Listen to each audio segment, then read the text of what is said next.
Hey everyone, Hans here. Just wanted to check in right before the episode. Today, we do talk about health and we talk about things like supplementation and sleep.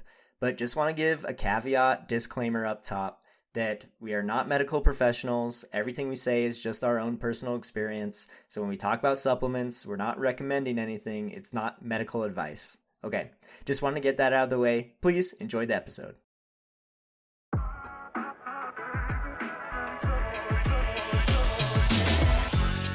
Welcome to the This Week I'm Into podcast. I'm your co-host, Pete Tyler. Later on the episode, we're going to have my friend from PT school, Zach Griffith, join us to talk about his passion on health and wellness. But right now, I am with my friend and co-host, Paul Imbrugulio. Paul, how are you doing? I'm doing great, Hans. I made sure to get 8 hours of sleep last night. Wow, healthy. Okay. That's very good. I think a huge topic I want to talk about today is, in fact, sleep. So let's touch on that a little later. But just to start off here, Paul, why don't we make some health goals of 2025 together? New year, new us. Oh, Lord. Okay. I'm just thinking, all right, we're doing so well with the podcast. We need to make sure that we are sound of body and of mind. So, like, what are some ideas of things we can do in 2025 to keep us that way? All right. Here's one, Hans. I'm How listening. about we have to record some of our podcasts standing? Oh, wow. Okay. I actually really like that because it combines the podcast with the health goals. So, Mm-hmm. I think a huge one for me, Paul, was getting enough sleep. I feel like I get so bad sleep. Like, I'm the epitome of bad sleep hygiene. So I think that's actually what I want to tackle in 2025. Really? Yeah. Maybe one of our listeners can send us an Aura ring. Is that what they're called? Oh, yeah, yeah. So you They're can like sleep better. Send it to our P.O. box. the health tech monitors everything. I've heard those things are crazy because it's kind of like they know when you're going to get sick before you know you're sick. Have you heard that before? No. Yeah, so apparently, like, before you actually feel the effects of being sick, like, there's a lot of physiological responses before you even know yourself. Like, for example, your sleep gets a lot worse and your respiration rate increases. So the like health tech, like I don't know, Fitbits, Aura rings and stuff, they track that. Or Whoop band, I think that's another big one. And they like know when you're gonna get sick, and they're like, "Oh, get ready! Like you're about to encounter some sickness." So Oh, that's crazy. yeah, is that? I thought that was really interesting, but Hmm. I don't know. That's health tech could be its entire own episode. So, Yeah, for sure. the other thing I do every year, Paul, dry January. That's the so I'm gonna keep doing that. I That's think good for you, it's Hans. a good reset, right? Well, I don't drink that much anymore. I mean, I'll have like That's good beers for with you. like dinner and stuff, but I don't like drink heavily at like Yeah. parties and things anymore. Okay. Yeah. I I try not to, but But when that Bud Heavy shows up and you're just like, oh, I hell love yeah. Bud Heavy. I love Bud No, Heavy. Hans canonically likes tomato flavored Bud Light. What was that? Oh, Clamato. Yeah, what was No, that I beer I think found in your that's the fridge? grossest thing ever. Yeah, Clamato. Clam juice, tomato juice, and beer, I think. Yeah. Yeah, no, it's not for me. I'm putting that in the canon. That's what Hans likes. Anyway, Paul, with this health and wellness topic, there was a couple things I wanted to dive into. Mostly, I think sleep is so interesting. So I wanted to talk about sleep. And Okay. then also that's my goal to be better at sleep. So maybe this will inspire me a little bit. The other thing I wanted to talk about was supplements, like dietary supplements, Oh, nutritional like supplements. pills, like omega-3. Yeah, exactly. I feel like, well, we'll get into it a little bit later, but I think depending on where you live in the United States, there is particular supplements you should consider. Disclaimer, this is not medical Oh. advice, but Oh, I see what you mean. Like in Seattle, people take a lot of vitamin D. yeah, exactly. You know Mm. what? Let's talk about supplements because let's just dive into it. Okay. In Chicago, starting in I want to say early November, it started being I would go to work and it was dark. I'd come back from work. It was dark. I was like, "Oh my gosh, I did not see the sunlight at all today." And sunlight is so vitally important for to the synthesis of vitamin D that I'm like, "Ooh, like I am not getting the vitamin D I need. So I started taking these vitamin D supplements. I think they're 2000 IU's. And I feel like, personally, I feel like they have been game changers. Like, I actually feel a lot better when I take them. So, I mean, I like them. I'm not giving any medical advice, but I feel like if you live in a place that doesn't get a lot of sunlight, like Seattle or Chicago, maybe you should consider vitamin D. But Yeah. A lot of yeah, doctors recommend it, especially for people who move from places that are sunnier when they move here to help bridge that gap. yeah, absolutely. I actually work in a building that can't have UV light because it messes with some of the materials inside. So all of our Oh, windows specifically block UVs, which I don't actually know if that's what helps you get vitamin D, but yeah. No, you're right. It is. I'm pretty certain. yeah, that's what I thought as well. So I specifically have to go outside for a little bit each day to make sure that I see the sun. That is so smart. Yeah. Oh my gosh. Because that kills. When you go to work, it's dark. Come back from work, it's dark. Yeah. I've been considering getting one of those happy lamps too, that like have natural light that help wake you up in the morning and stuff. So Yeah. You know what though, Hans, when I look for apartments, I will always look for ones that face the sun in the morning. Even though people think that's stupid because it's bright when you wake up. Like I think oh, it's so interesting. helpful to help you wake up. I mean, obviously it made more sense when I was living in North Carolina because the days were not changing as much. And in Seattle, it's a little bit absurd sometimes when you're getting woken up at like 5 in the morning. Yeah. But I think it really helps your body's like normal startup. So maybe the happy lamp would be good if you like live Yeah. in a dark room and you needed that. 100%. I think that is what I need. Talking about supplements, Paul, I did like it's not all sunshine and rainbows, pun intended. I had a really also bad experience with supplements. So you have to be like selective and careful about what you're taking. Like it made you sick. Yeah, so I was taking before, like right now, I just take vitamin D. Before, I was taking vitamin D, vitamin B, vitamin C, fish oil, and creatine and whey protein. I guess those are technically also supplements, which was a lot. But every time I took those supplements, I would feel like actively sick, like actively bad. And I was like, I thought they were healthy for me. And like in a lot of cases, they are healthy for you. But I texted our guest who's gonna come on because he knows a lot about supplements. So I texted him and just asked like if he had any clue what was going on or if this was a normal thing. He was like, "Oh, a lot of people have been reporting that their fish oil supplements have gone rancid. So be careful. Here's a call out right now. Be careful if you're taking fish oil because I then checked my fish oil. It did go rancid, and once I stopped taking it and just took the other supplements, totally fine. So I was actually poisoning myself with the supplements. They're saying, be careful, all right? Don't just take all the supplements because you're gonna be the vitamin king. Like, Dude, I literally said this on the hot sauce episode. I'm pretty convinced that omega 3s are bad. Yours is for a different reason because it sounded like it actually expired, but I'm pretty sure that I thought we agreed that it's nonsense to be taking those. I don't take any supplements, but I was interested at one point about how your body retains these vitamins because I remember a lot in college, Hans used to get sick a decent amount and he used to slam these like emergency packs. So like it was like 1,000 milligrams of vitamin C. yes, And I think it's a TED Talk video that I learned a lot of this stuff, or like one of those TED Ed videos. But I don't think your body is able to store certain vitamins in excess, and then some it can actually yeah, overstore, right? So if it's one that stores in fat, so it's like hydrophobic mm-hmm. ish, your body's able to retain it in a good and a bad way, right? So it's like if you take it, it'll store in you if you have not enough, but it also means that it's harder to excrete if you have too much of it. But then vitamin C, which I think is hydrophilic, right? Even if you take 1,000 milligrams, your body can only handle Yeah, or use so much of it. So you're wasting a right, large amount. right. So I'm always like curious if when let's say you take like a daily vitamin, right? I feel like a lot of people take daily vitamins, if they're actually portioned in a way that makes sense for you to be taking it daily, or if it's just a worthless amount of extra stuff that I'm just peeing out Yeah. because No, that's a good question. And for sure, like when I'm slamming those vitamin C packets, like I'm not getting 1,000 milligrams of vitamin C. I'm not like just like superhuman, hulked up. never get sick, but I don't know. Well, I did get sick a lot in college, and I'm not sure.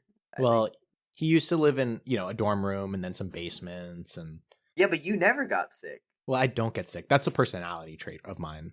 Yeah. You just like mentally are like, nah, Well, I'm not gonna get sick. here's what I think, Hans. There's three things that I think prevent me from getting sick. I get a lot of sleep. I don't really get that stressed out, and I will it away.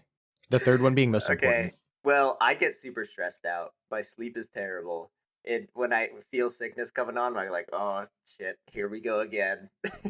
No, So you just got to tell it to go away. say, yeah, actually, you know what? I'm not sick. You're right. That's the Sometimes trick. it works. Okay. Okay, that's funny. I mean, we did a lot of things together in college. Like it's not like we were in that much different environments. So, but you were always fine and I was like sick every other week. So, I don't know. I got to adopt your mentality. It's a good one to have for sure. I don't promise results though. Yeah, yeah. There's such a mental component. That's actually true. But yeah. Anyway, I feel like with this health and wellness thing, there's literally 1,000 different topics you can touch on. I just chose supplements and sleep because I think they're so interesting. But like, I've learned a lot from other podcasts and stuff about ways you can kind of take charge of your health, and specifically like with sleep. I probably won't name what podcast I'm talking about because I recently learned that the host of the podcast is a very controversial figure. So, but Okay. I think his science is sound. But I heard he's like a little bit of a womanizer. So I don't think I want to give a shout out to the podcast itself.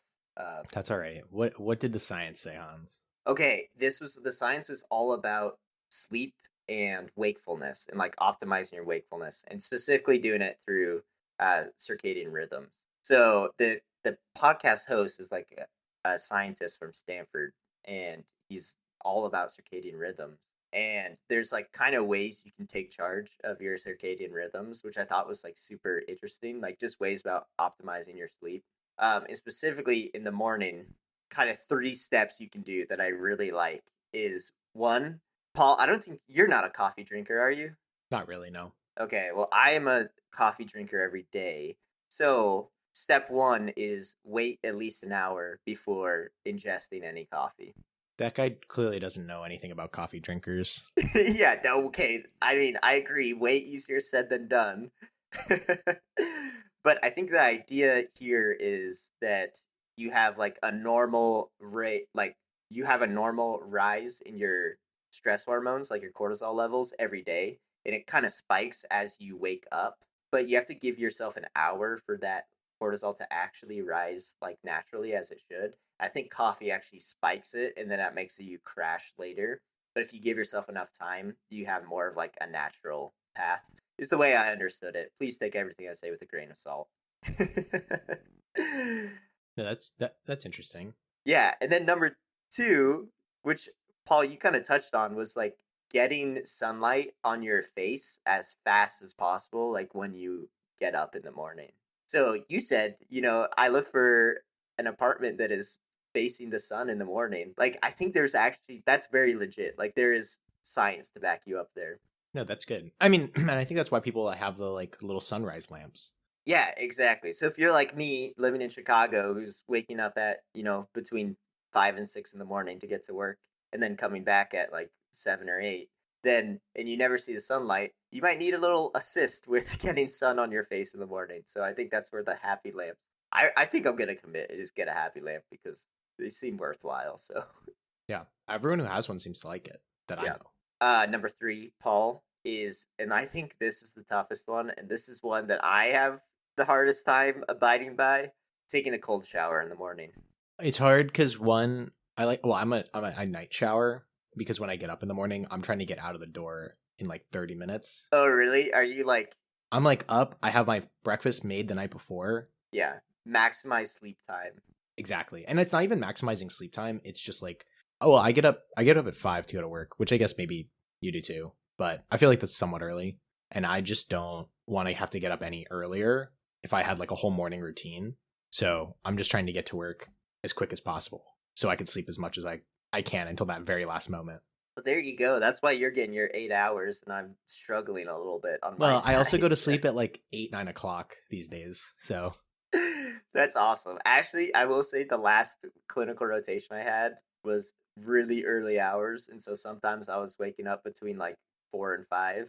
And in that case, I for sure went to bed at like 9 p.m. or sometimes Yeah, even earlier. you So have to. yeah, you just have to. I think the idea behind the cold shower is it helps you raise your cortisol levels Yeah, naturally. because you're uncomfortable.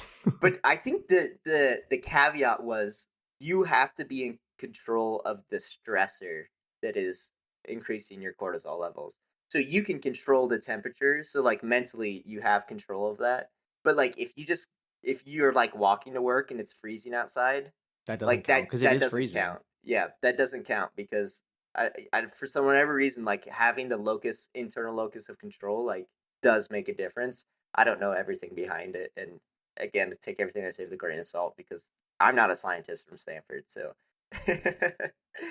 but yeah, I just wanted to touch on that. I think sleep is so interesting, just the science behind it and like optimizing your wakefulness. Do you wear any of those health tech bands or anything when you sleep? Because I don't, but I tried to wear a like one of those smartwatches, Mm-hmm. and I didn't like it because it felt uncomfortable while I slept, so I don't do it anymore. But I thought it was cool that it tried to track your sleep, and I think your phone might even do it for you if you ask while it's next to you. Mm-hmm. I'm really skeptical about how well those work because I'm not really sure what they're sensing. With the ones Yeah. that are like on your hand or wrist, maybe it makes sense because it's doing something like heartbeat, or I know some of them can do like blood oxygen, like crazy stuff. Mm-hmm. But I feel like I look at these graphs where it says like, oh, you woke up for like 5 minutes at 2 a.m., or you're like in these different stages of REM or whatever the other kinds of sleep are. And it says like, oh, you slept for 8 hours, but you really only got 6 hours of sleep. And I'm like, but what do you mean? Like, I didn't wake up in that time. Isn't that like, is that normal? Is it not normal? And I feel like I couldn't get a good gauge on like if it was good or not because Yeah. it seemed bad. Yeah. Right. I would get 8 hours of physical sleep and then it would be like, oh, you only slept for 6 hours. And I was like, but I thought I was doing well. And it almost made me feel worse than if I Yes. had even used it. Wait, Paul, you touch on such a great point because I've totally heard the same thing. I also used to wear a watch like Fitbit that would track my sleep while I was just like all the statistics while I was asleep. And I actually hated it. One, because it was uncomfortable on my wrist while I was sleeping. So I feel like that did affect my sleep. And then two was like I would fall asleep, wake up in the morning, and feel good, but then I would check my stats and Fitbit would tell me, "Oh, you had a terrible sleep last night. Like your body battery is at -10%."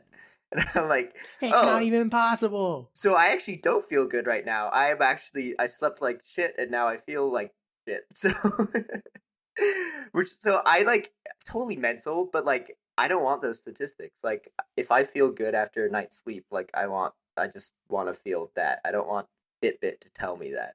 So Yeah. And just like the sickness thing, it's a mental thing.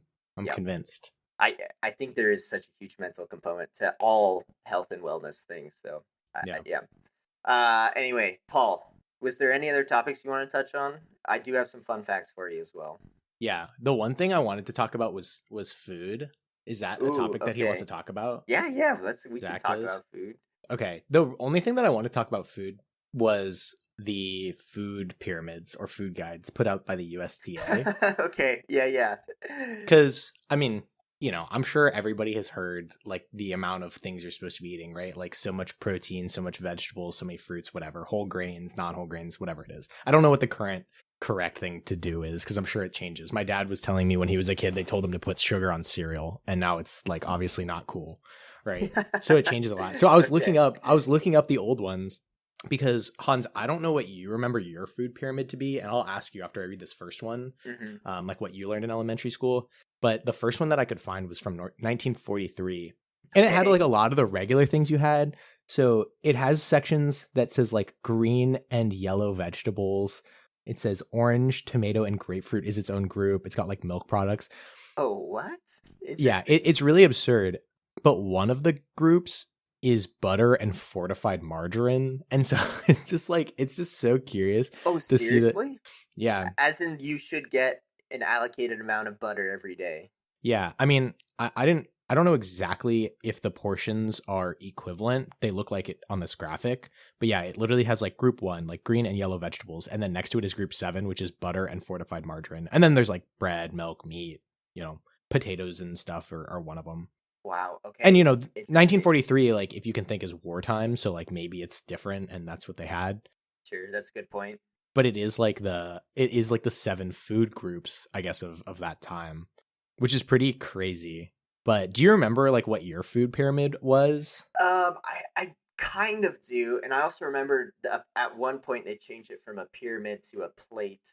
Yes, you're right. But the pyramid, I kind of remember. I think the base was like grains, and then there was fruits and vegetables and milk or something, and then the very top was like oils and sugars, which really meant Okay, you're not yeah, supposed to eat those. you're exactly right. That's what I grew up with as well. So this one, the one that you and I know, came out in the 1990s, and it's exactly that, right? It's like all your carbs at the bottom, then like the second level is like fruits and vegetables, above that is dairy and meat, and then above that is like fats and sugars. Hmm. And then some people might have also seen this one where instead of it being like a base up, they started doing kind of like a side to side. And then they like said the portions are based off how much of the triangle it is. And so, like, to say that vegetables weren't actually worse than grains because, like, before it felt like you should get all your grains before you got any of your vegetables Oh, kind of thing. okay. Yeah, yeah, I see that. So they changed that sometime in like the mid 2000s. Okay. And then the last one that you were talking about, which is like the plate one, which I think is like a Michelle Obama thing from like the 2010s, is a plate. And it just says like this section of your plate should be vegetables, like this section should be proteins. But it's actually interesting because it's more vague than it used to be. When I was looking at the old ones, it would talk about like different whole grains or like different kinds of proteins or something like Hmm. that. Now it just says like protein.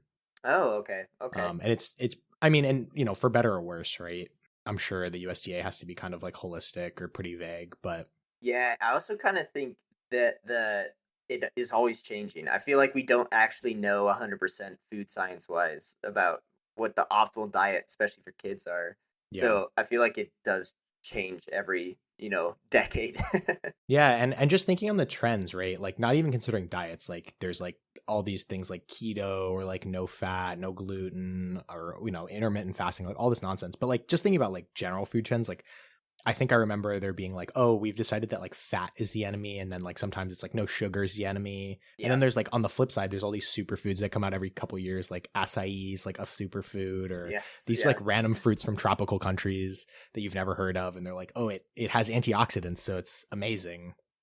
I Yeah. think food is just like I feel like nobody really knows, and it's just like everyone knows you need to get a balanced diet, but I think it's probably corporations are probably pushing you like dairy. Like who knows Yeah. how much actual dairy we need, but like obviously you got the whole Got Milk campaign, and I'm a big milk drinker. I'll say it again, but I'm like sure that I shouldn't drink the amount of milk that I do. I think milk definitely has like big milk has gotten a hold of, government recommendations. So that's a very uninformed take on my part. Like I can't dive deeper into that, but I have heard like we might drink more milk than is actually necessary for humans to drink. So Probably, but I yeah, like it. yeah. Anyway, Paul, can I hit you just a couple fun facts here? Fun facts. You mean Hans's fun facts? I Hans's do. fun facts? Fun facts with Hans.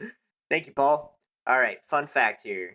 Being awake for 16 hours straight decreases your performance as much as if your blood alcohol level was at 0.05%.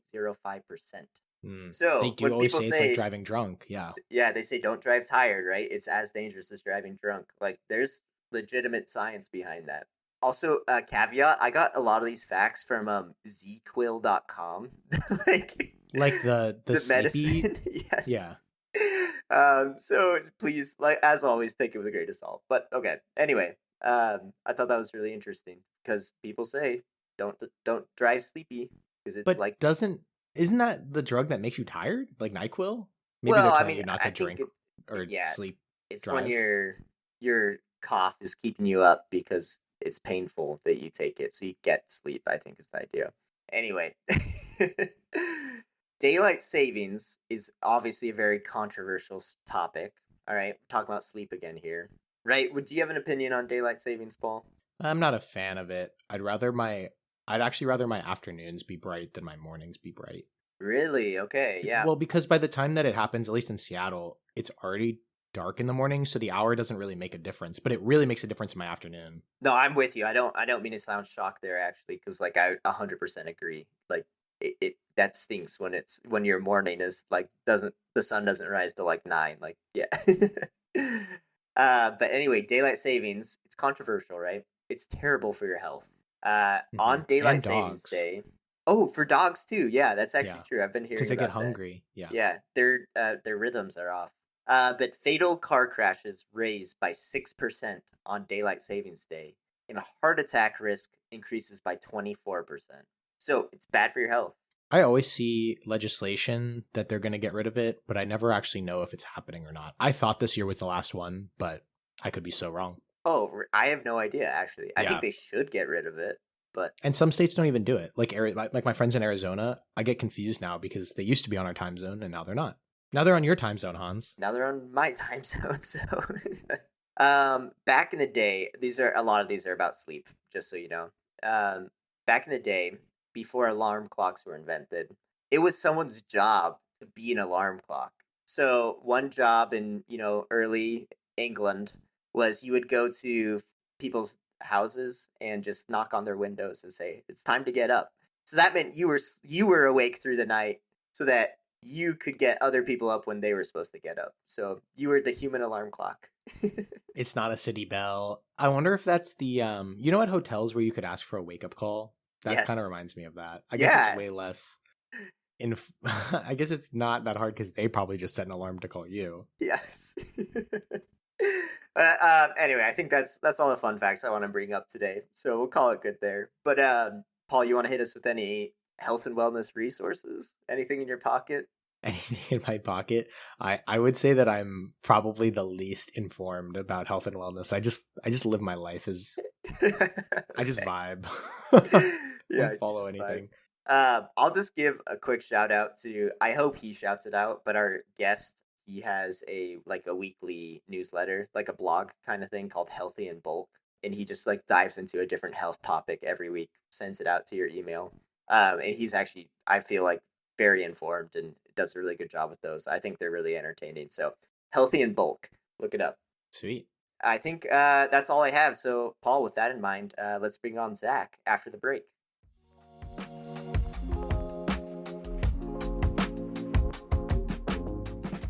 Welcome back, everybody. Joining us now, we have my friend from physical therapy school, Zach Griffith. Zach, thanks so much for coming on the podcast. Yeah, of course, Pete. I'm excited to be here. Me too. Me too. Just to start off, Zach, if you wouldn't mind just giving yourself an introduction and what you're here to talk about today. Yeah, so like you said, my name is Zach, fellow classmate at Northwestern Physical Therapy, third year, almost done there. So here to talk about health and wellness.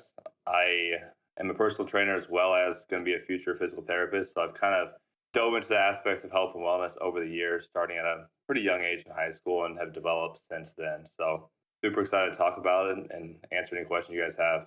Yeah, definitely. I think me personally, you're also my go-to guy for health and wellness information. So I've noticed I'm excited that to here talk and about there, it too. Yeah, exactly. Zach, if you wouldn't mind, just start off with you mentioned you were into it from a young age. Like, why did you originally get into it? Like, what made it so interesting to you?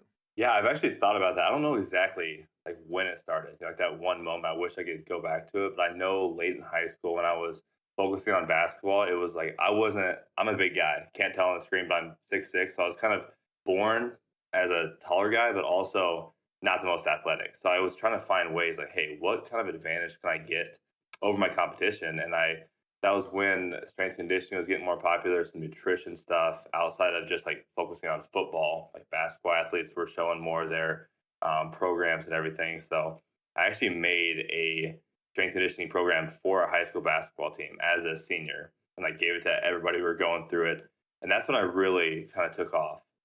So played that year, had the chance to kind of fast forward, walk on to the University of Illinois. So when I was getting on in that process, I really dove into like, all right, nutrition, eating, am I sleeping right? Am I taking in the right foods? Am I managing stress? All that kind of stuff. And then fast forwarding through that, became even more into it when I was playing because obviously those are the best players in D1 level. I'm practicing every day with them. Like, how can I, as not the most God gifted athlete, be somehow have an advantage? And of course, those are the things we can control is all the health and wellness aspects. And then ended up like I loved it so much, kind of make a career out of it. Go to physical therapy school. Ended up getting my certified strength conditioning specialist certification. Started some personal training stuff, and then have kind of dove into more nutrition things from there and just lifestyle consulting. So, well, yeah, pretty rounded there. But it's been a fun journey. I've learned a ton every year along the way. Yeah, definitely. Have feel like the way you've consumed information about health and wellness has changed? Because I gotta imagine as a basketball player at Illinois, like you're fed a lot of info on how to get strong and better at basketball. Yeah, And then as a yeah. personal trainer, right, in a CSCS, there's a very like scientific foundation to that. So I'm Mhm. kind of just curious about like how have you gotten different information throughout your like kind of stages in life? I think it's definitely a natural evolution for somebody that gets into the health and wellness space initially. It's like you find the outliers, like not might have thrown any names out there, but some of the stuff that might be that cutting edge, a little bit woo woo, but you're not really sure. And then you start to realize that there is other resources out there, people that have, you know, heavily trained backgrounds, whether it's PhD or regardless if it is or not. So I think I began getting a little bit more into the research backed things, and I transition away from like what one person is saying and try to group up, hey, what is this group of people saying? There's a lot of um, signal here. Like what is it that I can take from this? So that's been the biggest change. But yeah, at the University of Illinois, of course, surrounded by dietitians that are at the top of their fields, strength coaches. And I was a sponge. I tried to ask a ton of questions. I was studying exercise physiology at the time. They knew I Mm-hmm. was interested in it. So I would sit there, and especially COVID year, like, hey, I'm sitting there having an hour long conversation with our dietitian and asking him literally every question under the sun just to soak up that knowledge. So yeah, been surrounded by a lot of good people, and then have had obviously with podcasts now, with books, with so many open free sources of information that it's ever changing. It's definitely good to have all that information. Yeah, you bring up a good point too, where I think it's really important to identify where the general masses are accepting of science because you go through like social media, right? And you see someone, I mean, this just specifically makes me mad as a physical therapist student. It's like when like someone's like, "Oh, I'm a yoga master and I cured low back pain through child's pose and acai bowls." Like, right? You No gotta doubt. Do you see the videos of the people cracking their backs in different ways and just like, yeah, Yeah. that's perfect? Then they I no longer hate have those. they no longer have diabetes too. It's like you crack their neck and their diabetes is gone. Like their pancreas started producing insulin actually from that. That's So insane very how that impressive. works. Yeah. Yeah. But yeah, it was definitely, you got to be careful early on, especially like you see those channels, whatever it is, and then it's followed by also here's my program selling you on that those things. So it's kind of like looking out for that as well. If somebody's trying to sell you based on their views, yeah, it could be they could really believe in the product. Like that's what obviously entrepreneurship is. You believe in the product, but also there are very few things outside of the lifestyle behavioral factors that we can decide on that are going to do that much. I think we'll talk about that more in a little bit, but that's just where I've kind of err a little bit of caution. Obviously, health and wellness is such a ginormous topic. Like you could break that down into so many more different topics. So, like, what kind of aspects of health and wellness do you enjoy learning about and implementing the most? Yeah, I think like I was saying, there's like the behavioral aspects. So things you can really control, obviously, starting with sleep, nutrition, how you're training, even your friendships. Like that's all part of health and wellness.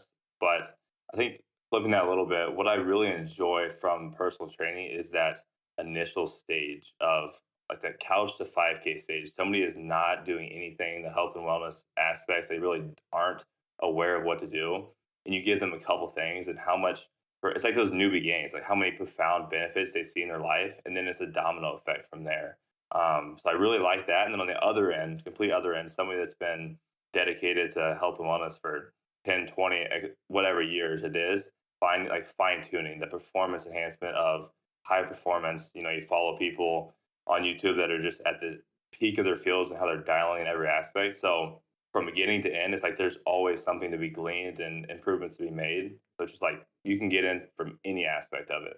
I like that first half of it because that's definitely where I am, like the newbie gains, right? I don't really follow any of this stuff, right? I kind of just do whatever comes normal to me. But I'm curious when you're, let's say you're suggesting somebody like a new regimen, whether it's like sleep, food, eating, like is there something that you have to convince them in like a mindset way to enact, like continuously enact that kind of activity? Right, because like I've definitely tried things like a different exercise or like trying to eat healthier, and I can do it for like a little while, but I'm I personally often like lose the jump where I can make it a habit. Definitely hear that. I think it's tough too because these people, when you just start out, you haven't given yourself the chance to understand how much better you feel as an end result of doing those things. So, of course, a week of eating, ground beef and rice and vegetables instead of McDonald's, you're not going to feel that much better. I mean, you will, but it's hard to put a finger on it. So I think it's really keying on people like, trust me in this, do this for couple months. I mean, start with 4 to 6 to 8 weeks, and whatever the lowest hanging fruit is, like, hey, we're just gonna go on a walk at lunch break every single day. We're going to not watch that extra episode of Netflix and try to get 7 hours of sleep instead of 5 hours and scrambling in the morning. Hey, we're gonna put down the Celsius energy drink at noon instead of 4 p.m. It's like those small things, and then once you get them to realize, like, all right, I'm now more in tune with my body. I'm realizing, man, I do feel better. I have more energy. My friendships are improving. Then it's like you don't need to convince them anymore because like I love this feeling. Hey, I want to feel like this. Um, that's initially it's like, can we trust the process of it, and can you buy in to what I'm saying? Yeah, absolutely. Do you have any kind of tips or recommendations for establishing that long-term motivation? I just feel like anyone can do anything for a month, right? You can go to gym for a month, but if you're like don't enjoy it, you're not seeing the benefits from it, like it's not going to become a habit, like Paul said. So, what are your kind of like thoughts about how do I motivate myself to doing this thing that is ultimately improving my health? Definitely. I think, Pete, something you said there is really important too is, hey, if I really don't enjoy it. And I think, yes, physical activity is not always going to be enjoyable no matter how you cut it. But I think one thing that you have to realize is there's so many different ways to be active that let's find something you enjoy. Like, don't let perfect, what's the saying here? Don't let perfect be the enemy of good. It's like we don't have to get the regimen perfect. Like a plan for you might not be the same plan for me because in the end is how can we get somebody to be consistent over time. And if that means, hey, they don't want to strength train every, other day, they want to do just one day of strength training per week and focus more on cardio because that's what they're going to do. Like that's better than not doing anything at all or just doing cardio or whatever it is. So I think that's the first and foremost thing. Like find what you enjoy. How can we incorporate even 30 minutes of daily activity if that's something you can fit in? And then in terms of goals, I really do like goals, and I think you can more the internal motivation side of things is like I can do this myself. I'm motivated through my own desires to see improvements versus external, where it's like I think maybe more that's more the outside of you want to increase your bicep size or you want to get that 30-day gym and streak in a row, whatever it is. So I think you can leverage both of those, whatever works for you. I've personally found that some of those external factors can be fleeting and it's hard to be consistent if you don't have that discipline and internal motivation. So it really does turn into a habit of if we can get somebody to do it for 1 to 2 months, whatever it is, and it becomes as normal as brushing your teeth. Like how much motivation do you need to brush your teeth in the morning anymore? Not very much. It's just part of the daily habit of what we do, or taking a shower. And it's like, all right, that's doesn't have to be a great workout every day, but hey, we're going to go on a walk in the morning and we're going to get some weights in for 20 minutes. And that's compounds so much over time that it really does drive great results. I think there's something just so important about the little steps, right? Like you're mentioning, and then that will build up into, your bigger, loftier goals. No doubt. Something you mentioned on it, like you're a big proponent of like mentality and you mentioned behavior earlier. So like what kind of aspects of mentality do you think are worth highlighting? And what should people know about that? Yeah, mentality plays into health and wellness as well because obviously you have to have a good mindset in order to take care of your body. It does take energy to really buy into the process of it. It's not always a fast results that come from it. So I really like this mentality of you can't think your way into confidence or a better mindset. You really have to act your way into it. So it's Alex Hormozy has a great quote. I'm not a butcher it here, but it's basically you can't scream affirmations in the mirror and build confidence. You have to go out there and do the work to prove to yourself that you are the person that you say you are, like to outwork your self doubt. So it's like, what type of person do I want to be, and what actions does that person take in order to be the person I want to be? And then reverse engineer it. I'm going to take those actions regardless of how I feel, and then I'm going to start to feel the way that I want to. So that's a mindset I try to take on. Just small exposures every day of doing things that it's cliche, but doing things you're afraid of doing, things that you feel like are slightly out of your reach, and you continue to just grow more and more into that. And those things become, I'm sure there's things that, hey, I used to be terrified of whatever public speaking or even jumping on here and doing a podcast, and now like this might become more natural to me. And then speaking in front of 50 people might be a little bit more intimidating. Doing that, you just become more and more attuned to it and realize that, hey, I'm the governor here. My mindset, the voice in my head, when it does doubt me, it doesn't control my actions, and I get to decide. I think that's my favorite mindset, is because you have full control over it, and it's pretty awesome and freeing when you really start to realize that. In a lot of ways, it reminds me of exposure therapy, like in psychology. If you guys have heard of that, yeah, where like if I have like arachnophobia, I'm terrified of spiders. Like we start with like they show me a picture of a spider, and then they show me a movie of a spider, and then they show me a spider itself, and then they let the spider crawl in my hand, and like little incremental steps where you get that exposure until you actually see results at the end. I don't know, that 100%. little bit of a tangent, but that like it really reminds me of that, and I only bring that up because that's like proven effective. So Yeah, yeah. absolutely. No, that's a perfect parallel. That is life itself. Is like we're all like never finished products. There's things we're afraid of doing. There's little things that we've become accustomed to not doing because of just fear of it. So I think whenever you give into it, it's like, all right, I'm afraid of spiders. I'm never going to be around them. Is, hey, that's when we stop growing. Obviously, it's a little example, but how can we continue little by little that small progress, like you said, those small exposures over time, and then by the end of it, hey, you're holding a spider. It's like, wow, I never thought, however long ago, that this would ever be a possibility, and that's probably just a terrific feeling. Yeah, absolutely. It's such a scary example to me. Yeah, maybe that's what I need to Hey, work on. maybe you need to hold a spider, Paul. Yeah. Zach, there was some other topics I want to talk to you about, but I don't want to switch things too soon. So if there's anything else you want to touch on with mentality, I would like to just give you the stage. Yeah, I think there's a lot of thoughts around reading like self-help books nowadays. As a younger dude coming up, it's you want to read all this stuff and you want to learn the mindsets from the great people and kind of develop that. And I love it. I think it's a great pursuit, especially as you're starting out, to really learn from people that have gone through it. They're well aged, they're experienced, they've done it. I think you can really get bogged down by that self-help spiral though, where you continue to search for the next thing without actually putting into practice. So that's why I love that initial quote so much, because it's like a crazy example would be, hey, I can't go out tonight. I got to read on how to go out and enjoy it. It's like, let's actually do the thing itself rather than just read about it. And you know what I mean? And continue to spin the wheels. It's like those real life chances and opportunities would be so much more revealing to yourself. And even if it is uncomfortable, it's, hey, that small exposure, it becomes more comfortable the next time. So I think just doing the thing itself. Like Chris Williamson, love his podcast, Modern Wisdom, as well. Not to take away from your podcast, but he's also a great podcaster.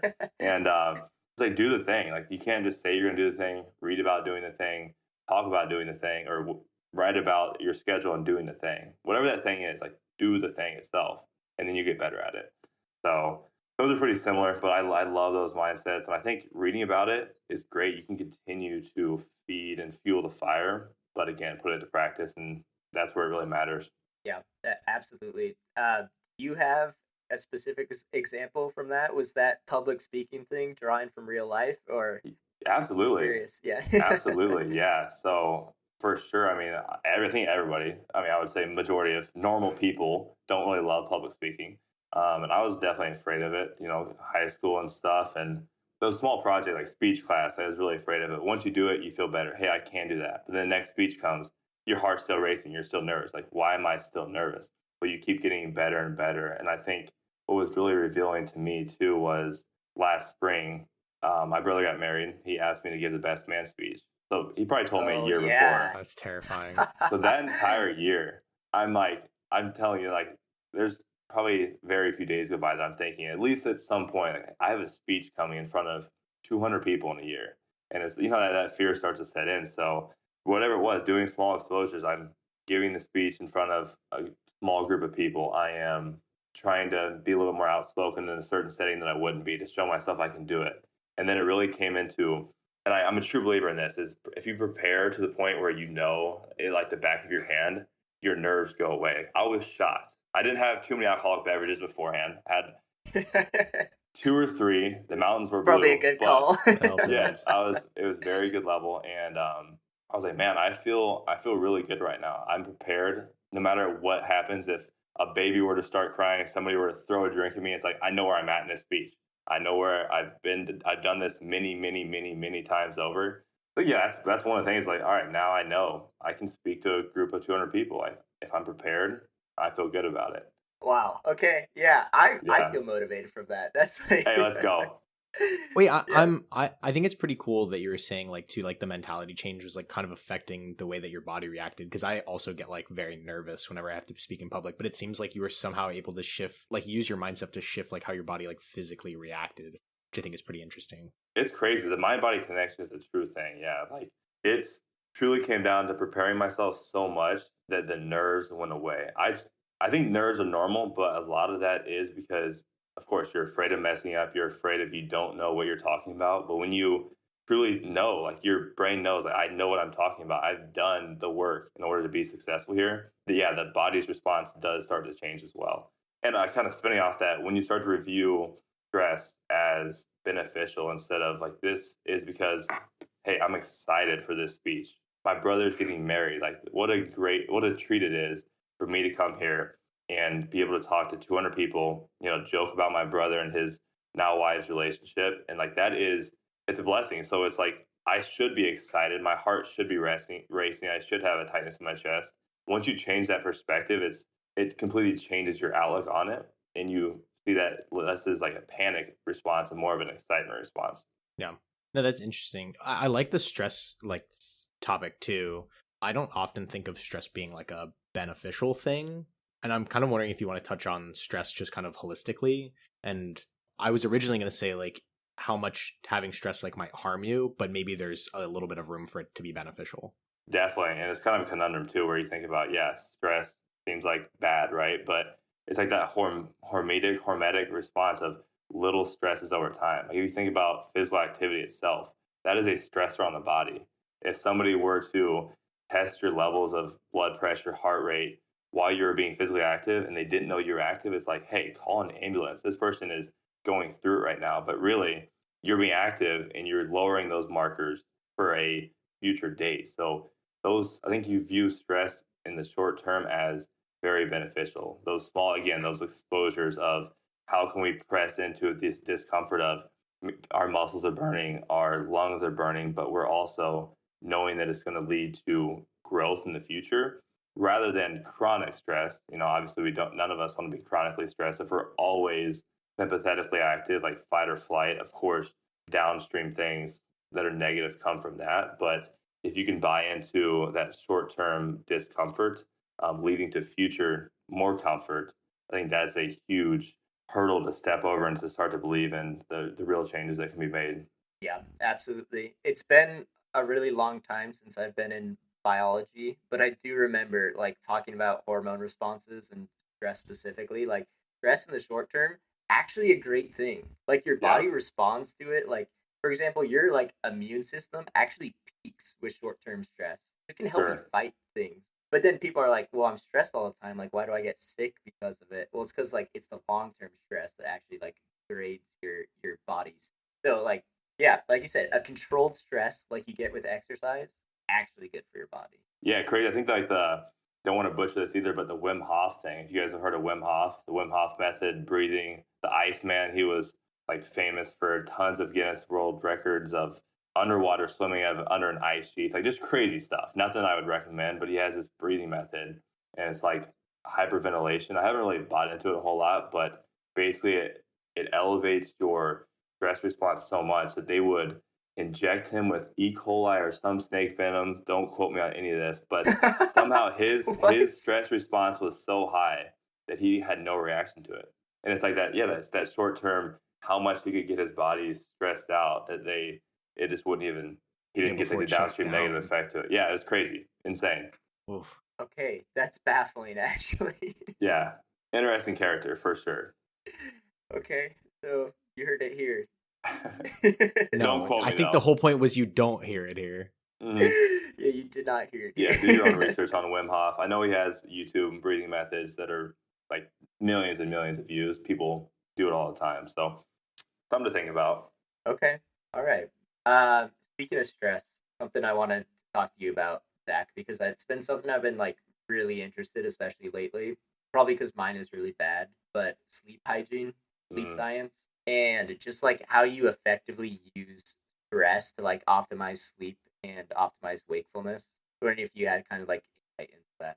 Yeah, that's definitely the bad thing about long-term stress itself because and like mental health disorders is you think about certain mental health disorders and hey, what is the one thing that is most beneficial? Sleep. What is the one thing that is terrorized because of stress or because of having the disorder? Sleep. So that bad cycle of you start to feel bad, you need more sleep, you can't sleep, you start to feel worse. Sleep is super important. And there's so many ways that we can intervene in the process. But I think first and foremost, when you start to think about sleep too much, it becomes harder to get. Like when you're laying there and it's like, I need to sleep 8 hours because I told myself like 8 hours of sleep. I have my Aura ring on one finger, I have my Whoop band on the other, I have my Fitbit strap on the other, and I'm going to test every single metric. It's like you can become so bogged down. So I think a caveat here is don't become overly concerned with it. Some of the best sleepers are the ones that can lay down on the couch and take a 2 hour nap, go to bed at 9, wake up at 8, and to be totally like they don't think about it and they get tired, they work during the day and they wear themselves out. That being said, there are many things you can do. I think most importantly, getting a regular sleep and wake time scheduled down. So going to bed and waking up at a very similar time, regardless if it's a weekend and you're out clubbing, Pete. I know that's right up your alley. So I would just not recommend shifting your clock too much there. You know what I mean? So it's like if I'm going to bed at 10, I don't need to be perfect and have an alarm set, but try to go to bed between 9:30 and 10:30. If you're waking up at 6:30 for weekdays and work, hey, on the weekends, let's try to wake up within an hour of that time. Keeping that set schedule, and then you can look at things like light. You want to get really bright light exposure in the morning. We all know Andrew Huberman has kind of made that popular. Of we go on a morning walk and get sunlight in our eyes. Obviously, don't stare at the sun, but get that exposure and try to turn down the lights in the evening. I actually read a study recently that was even having night lights on in your room, if it's not, you feel like it's not impairing your sleep, it actually hurts your sleep quality. So trying to have a completely dark environment in your room, turning off computer lights, router Even if I'm lights, scared of whatever it is. monsters. Even if you're scared of monsters, sleep will take that away from you. Okay. So yes, all of that. Now I think the 3-2-1 method I think is a very simple approach to it. 3 hours before bed, try to limit food intake. Of course, not always possible. 2 hours before bed, try to limit water intake. I think it's a big one too. Any Oh, liquid really? intake, yeah, Okay. any liquid intake. Like if you're a person that wakes up in the night to go to the bathroom once or twice, if you start to limit that, maybe you wake up just once or not at all. Like those short awakenings can obviously impair sleep overall. But if you don't wake up at all during the night to use the bathroom, of course you're good there. And then 1 hour before bed, the hardest one for a lot of people is I don't want to hear it. screen time. Screen time. So Get bad. off the Yeah, screens. yeah. Like it's tough. I get it. Like TikTok is so addictive at night. Like you just want to swipe, swipe, swipe, see everything. But one thing is honestly benefited my sleep more than anything else.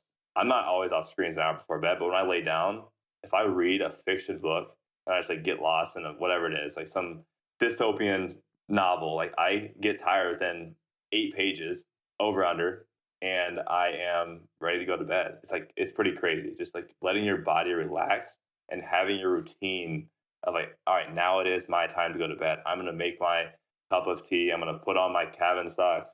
Like I know I'm ready to go to bed because I've kind of had this routine. So those are super important. Of course, we can talk about caffeine late in the day. Let's limit that. Let's limit alcohol consumption. We know it's a killer of sleep. A lot of different aspects. I've heard regarding alcohol, like even a single drink will like decrease your sleep quality. And then I've heard with caffeine is like not after 3 p.m. in general, like as a rule of thumb. Not Like the that I mean half-life of obviously caffeine or something is too yeah, like high.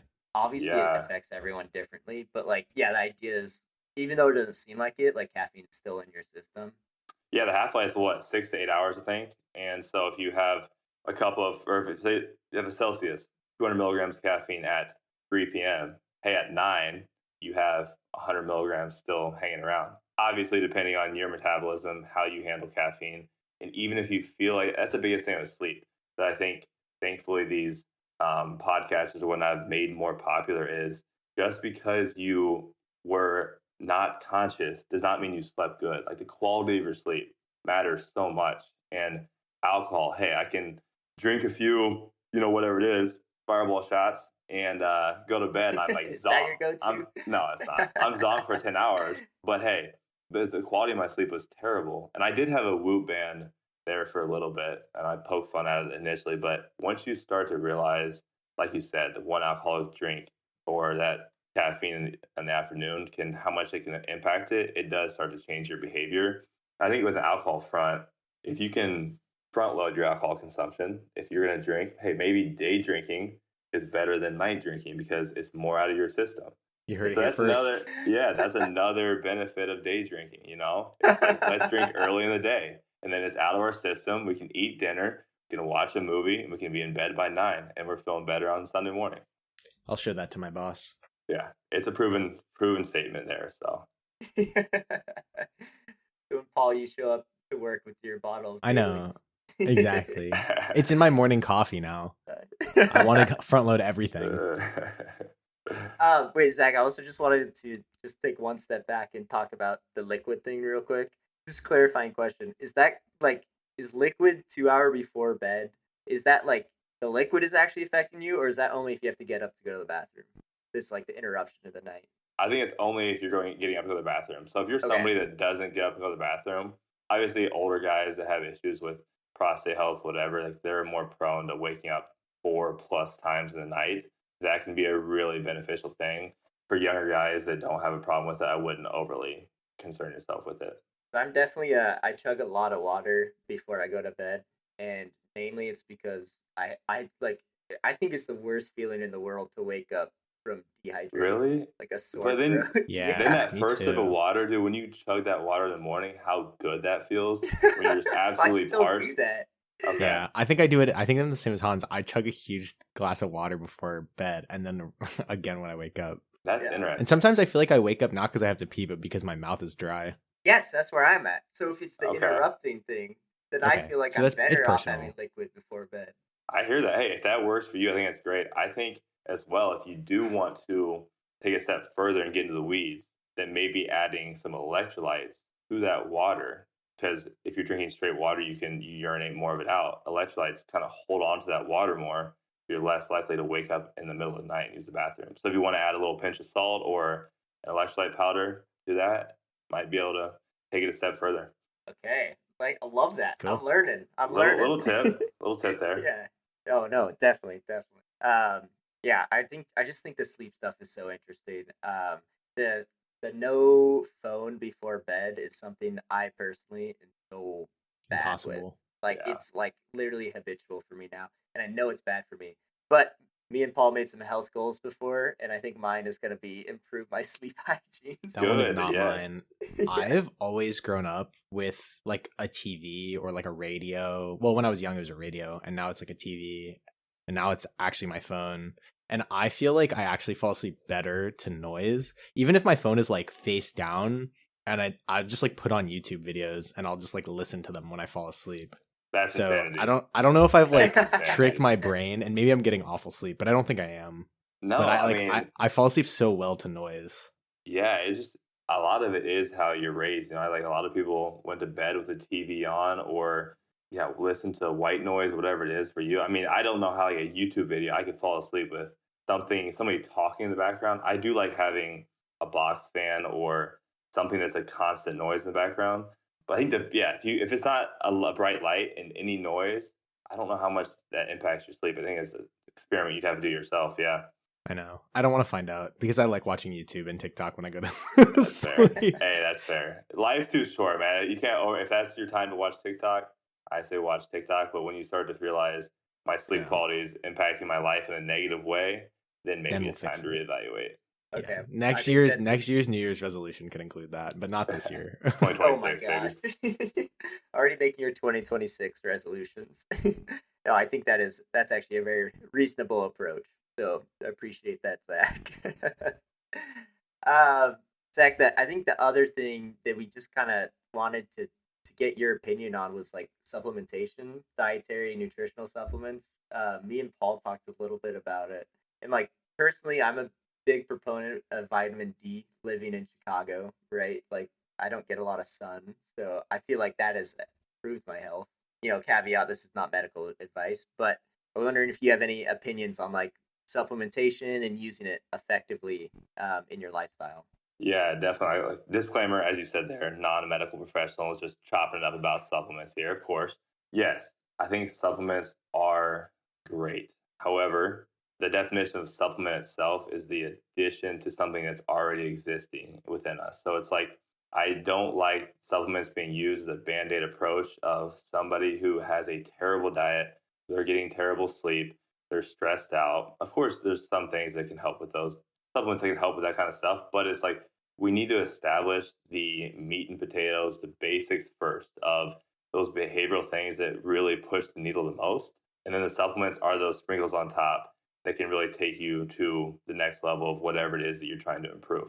But like you said, certain things like vitamin D, of course, yes, living in Chicago, we're not getting as much sunlight. So it's nearly impossible to get our vitamin D levels for some of us to a point where they need to be without supplementing. So I think it's great. That's something you want to add in. And the other things like creatine, whey protein, certain things I think are absolutely staples. But I think that's one of the things I've changed my opinion on the most, kind of going back from the beginning, is I want to take all the supplements. I want to take them all. If they're going to help me in 0.01% of the way, like I want to take it all. And now it's like, all right, what is truly beneficial to me? Cost benefit analysis, of course, being considered there, and adding those in very meticulously, and being specific about what I'm doing and being intentional about it.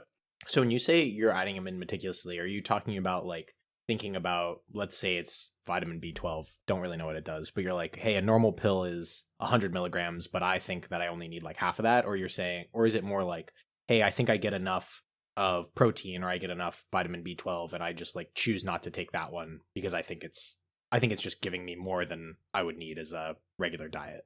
Right. I think if you have the funds for it, I think it's important to get blood tests done before you start any of those like vitamin B, D, whatever it is, because you can get a vitamin D test and it'll tell you, all right, this is where I'm at in the winter.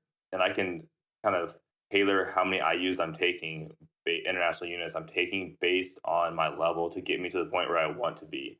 So I think being objective about it is important, as well as being subjective. Is okay, I'm taking these supplements here, and instead of adding three more supplements on top of that stack, and then not knowing what, I started feeling bad or I still started feeling good, I'm going to add one more into the regimen, and I'm going to give it a good 2 to 4 week period.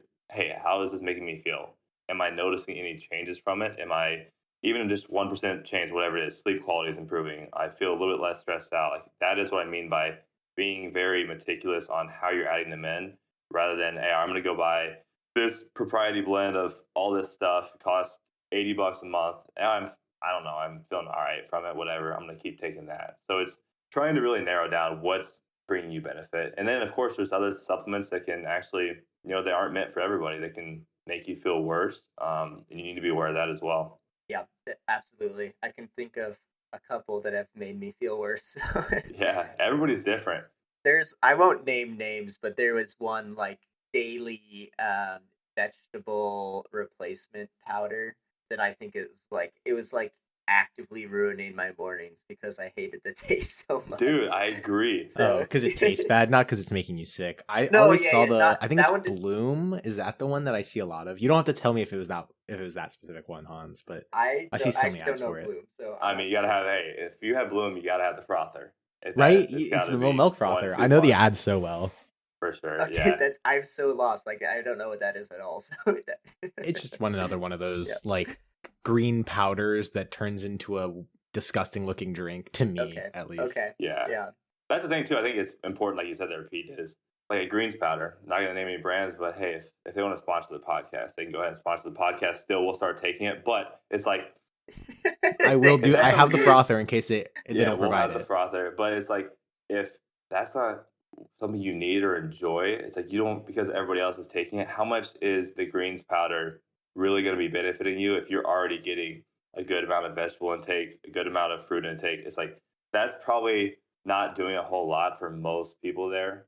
It's like yeah, you got to leave the biases and social media to the side and like what is working for me because that stuff can get expensive, man. It really can.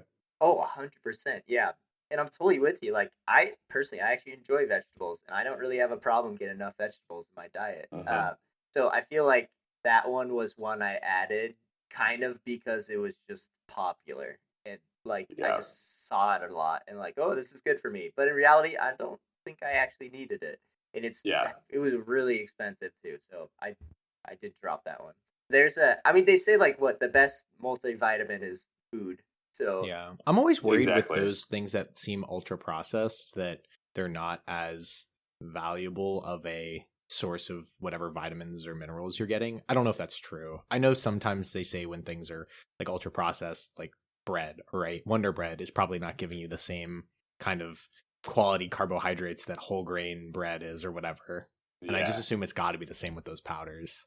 Yeah, like definitely what you said there is I think the food matrix effect of having those things coming from whole foods is super important rather than taking, a vitamin supplement that has all this other stuff in it. It's kind of similar to, macronutrients. You have protein, fats, and carbohydrates. And it's like I can get all those from drinking straight whey protein, eating peanut butter, and eating white rice and get to the same macro levels as if I were to have a whole food balance approach of various vegetables, various fruits added in there for some carbs, various whole food lean meat protein sources.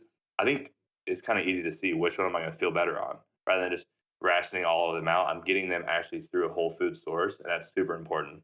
Do you know if this is a really random question. I don't know if anyone's dug this deep. Do you know how your body digests those differently? I don't ever do whey protein, but like, is your body accepting all those proteins or like, I don't even know how to say it, but like, do you feel like full and stuff if you had like the same amount of protein from like whey protein as if you ate the same amount of like chicken? I think you would not feel as full by any means. Yeah. So it's very rapidly digesting and it's good for like a post workout when you need, a quick spike of amino acids in your bloodstream. But I think, yeah, that whole food source is going to be a little bit slower digesting. You're going to have other things in the protein itself, like other nutrients that you need in a daily intake type of thing. But I think whey protein is great. Yeah, it can fill the gap. If I need, one or two servings of whey protein daily in order to hit my protein targets, good. But again, when it becomes I'm always eating the processed, filtered down whey protein rather than getting, I think it's just you get more stuff, more bang for your buck out of a chicken breast that has 30 grams of protein rather than a scoop of whey protein powder that has 30 grams of protein because of the other stuff that's at play. yeah, absolutely. I think that the food science stuff is so interesting too, and I feel like it's always evolving. Like we hear new fads, new diets always, but like there's For always kind of sure. the I feel like it always just boils down to like just like eat whole foods and like get a balanced diet and it should be okay. Eat whole foods, be cognizant about how many calories you're taking in, have a little bit of diversity. That's all it is, really. Yeah, you could argue keto, carnivore, the little stuff, but I think it ends up kind of funneling back down to the center. Zach, obviously this podcast is about diving into a new hobby, a new passion every week. So what is the elevator pitch for why someone should dive in, take control of their health and wellness? I think it's one of the most easiest hobbies to get into. I mean, if you are getting activity 3 or more days a week, if you are getting 7+ hours of sleep, if you are eating predominantly a whole food diet, like you're already ahead of 95% of the population. You're the elite health and wellness hobbyer from the get go. If you even do those things, it's like the bar has been set so low because of the world we live in. Not to be a pessimist there, but it's just hard to do all these things. And you can really get into it at such a low cost as well, mainly free. And it's one of the hobbies that just brings you so much life satisfaction and you feel great doing it. So, all around, of course, you can get too far into any hobby. I think it's not something to become obsessed over, but it's also something that can benefit all aspects of your life, relationships, and it's just a terrific tool for and ultimately just a better life. I really like your like pitch of this hobby too, because it's something that I have to do anyways. Like I have to eat foods, I have to like go exercise. So it's like a way to be I don't know what the right word is, but like to be specific about it, like to make a point of what you're doing. Yeah. So it's like it's not something that I have to go out of my way to try something new. It's just like I can be specific about things I'm already doing. For sure. It doesn't take that many extra hours per day dedicated to a craft by any means. Like you said, you're already making food anyway. Hey, let's switch up the food we're making. Obviously, adding some activity stuff can add some extra time to it. But yeah, like you said, it's pretty easy to get into. Zach, any plugs, either personal, any content creators you want to give a shout out to directed towards health and wellness? I mean, I love a lot of content creators. Mentioned Andrew Huberman there. Chris Williamson's more on the mindset side of things. Those are my two of my go-to content creators that I really follow up close. I do a small-time blog called Healthy in Bulk that I write on, weekly posts on different things I'm trying out, checking out, mindsets, books I'm reading, podcasts. So if you like what you heard here, just check that out. But overall, yeah, just love all the content creators there are out there, and I think find what works best for you.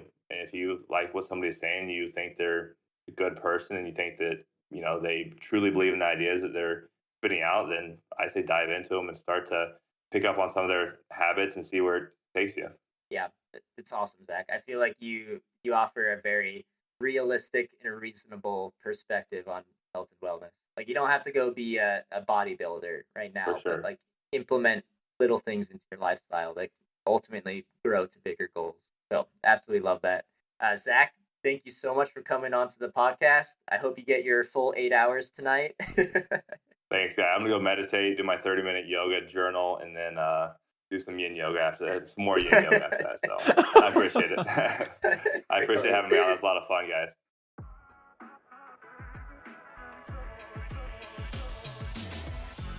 Thank you for listening to this week's episode of the This Week I'm Into podcast. A huge thank you to Zach Griffith for sharing his passion on health and wellness. If you have any questions, comments, or suggestions for future topics, please reach out at thisweekiminto@gmail.com and give us a follow on Instagram at thisweekiminto.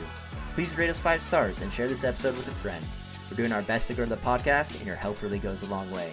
Thanks again for listening, and we'll see you on the next one.